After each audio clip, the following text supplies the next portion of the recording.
So if you thought that wasn't bad enough, how about this? MAGA thinks Americans are stupid. Their policies prove that, and if that isn't enough, Trump will actually tell you straight to your face that Americans aren't talented for skilled labor, and that they're lazy, and that they need food stamps, and should actually be grateful for his helping of bringing out cheaper egg prices. Welcome back to the Michael Cohen Show on our continued journey to 500,000 subscribers. Yesterday, another great day. Let's do it again. Hit subscribe, watch, comment, and share, and let's get to 500,000 right before the end of the year. So this past week, Fox News and its guests, they really went off the rails with their rhetoric. Scott Besson, he tried to literally trick viewers into believing that Trump would never tell Americans their feelings are wrong.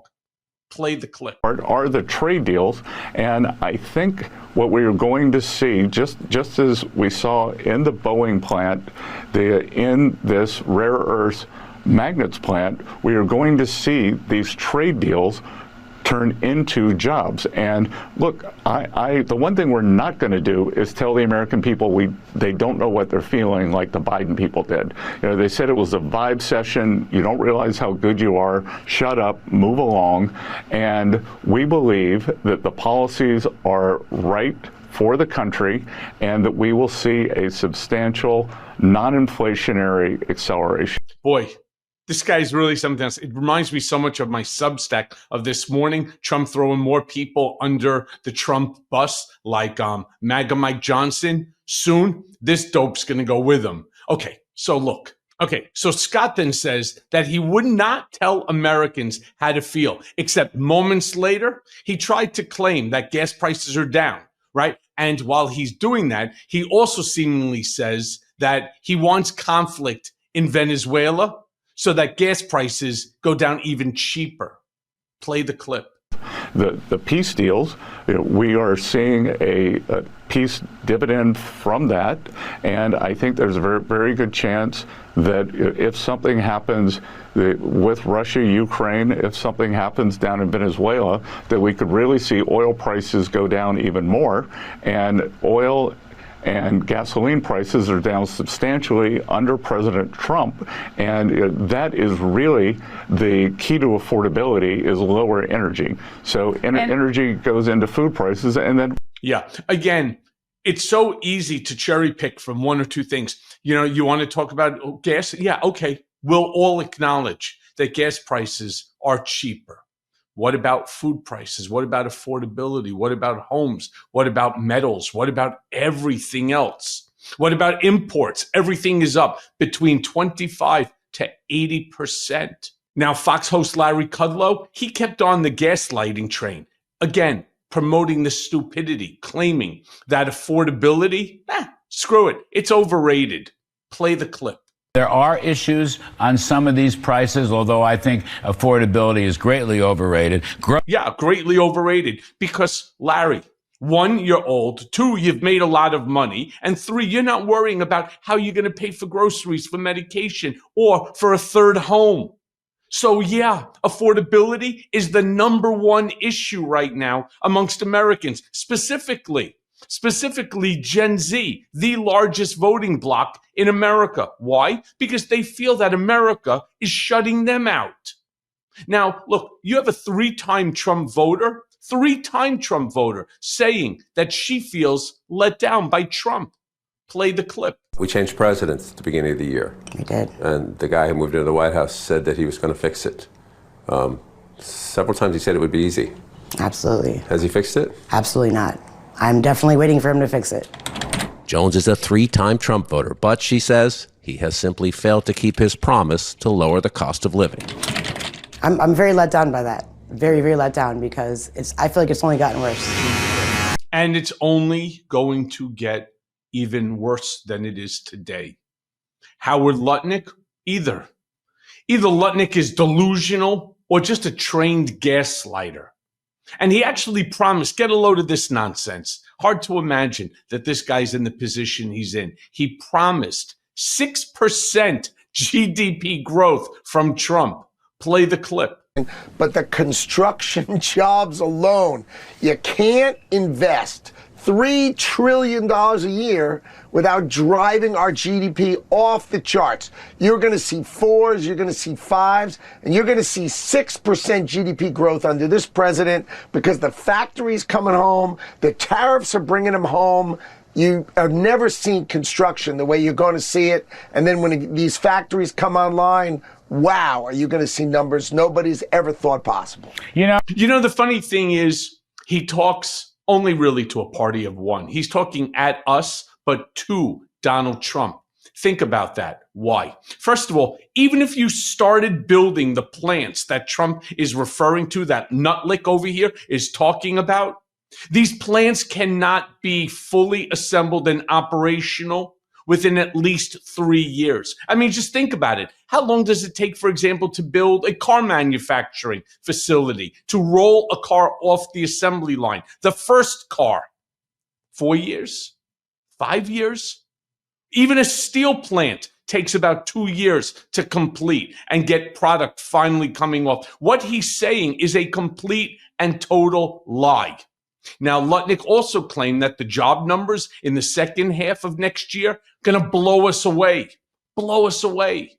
Play the clip. The factories are going to come online. You are going to see job numbers in the second half of next year that are going to blow you away. And these are just the right kind of jobs. We've got to train these people. We've got to get those people in America into the workforce for these great paying jobs. And I think really America, the golden age, which Donald Trump talks about, he is literally saying we are going to build manufacturing in America and these jobs are going to blow the numbers away.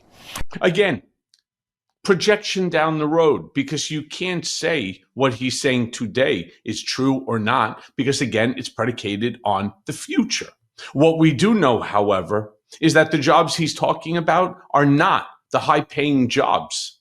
They're not. In fact, we are losing more jobs because of AI than these jobs are going to even create. Now, mind you, Kevin Hassett, you know, Kevin, Smiling Bob, he also went on Fox and he claimed that factory jobs are picking up, despite the fact all the data says otherwise. He claims factory jobs are picking up. The manufacturing sector has actually lost, let me give you a specific here. It's actually lost 49,000 jobs since Trump took office.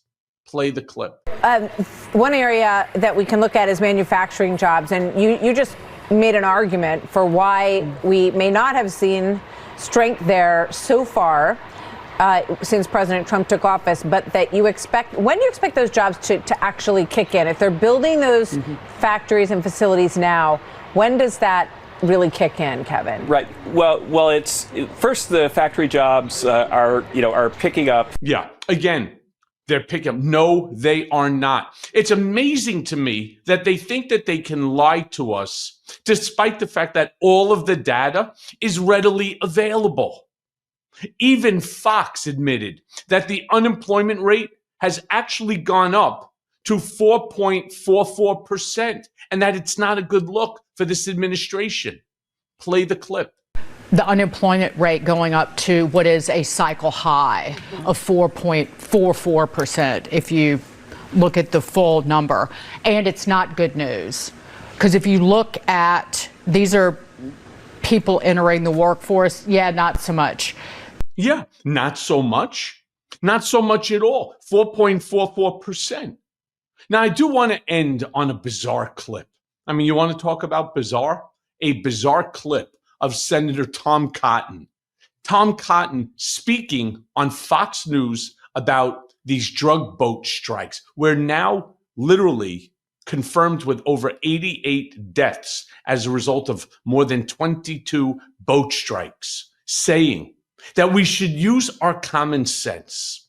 Use common sense to realize that if these boats were full of fishermen, as you know, some people are suggesting that they're not drug boats, that CNN, imagine this, that CNN would have already been on the ground telling that story. Play the clip. Over to another hot spot. Are you comfortable with our military buildup in the Caribbean and around the Venezuelan coast? Some Democrats and maybe even some Republicans like Rand Paul are not. Certainly, Brian, we've done a great job of destroying these drug traffickers' boats, which is stopping deadly poison from coming into our country. Secretary Rubio has said that all of these strikes are supported by multiple sources of intelligence. That's correct. You can also use your common sense. If any of these had been boats full of fishermen or refugees, CNN International would have already been on the ground and interviewed all their families and told their stories. So I think we can be confident that all of these strikes have been against cartel-based drug traffickers who are destined for the United States. Wait, so now our reliable source, in order to prove that this administration that's literally playing whack-a-mole with boats in Venezuela, which, by the way, it's not where the drugs are coming from. They come from Mexico for the most part. That our belief should be predicated on the fact that CNN, Caitlin Collins, for example, is hanging out with President Trump on Air Force One instead of running to Venezuela to speak to the drug cartel, to turn around and to validate that they're actually drug boats, not fishermen, or speak to these folks in Venezuela who are the families of fishermen. How ridiculous and stupid is that as an argument? My friends, it's why I constantly say we need to put an end to this stupidity. Whether it's Senator Cotton, whether it's Howard Lutnick, whether it's anybody in this administration, Scott Bessent. And that's why I ask you, subscribe, watch, comment. Please keep the comments coming and share with family and friends, because this has got to stop. And as always, thanks for listening. Hey, everyone. First of all, thanks for watching. I mean, we're going to be posting daily episodes with reactions and talking about politics. We'll be talking about everything, in fact. So please like and subscribe. Join us on this journey.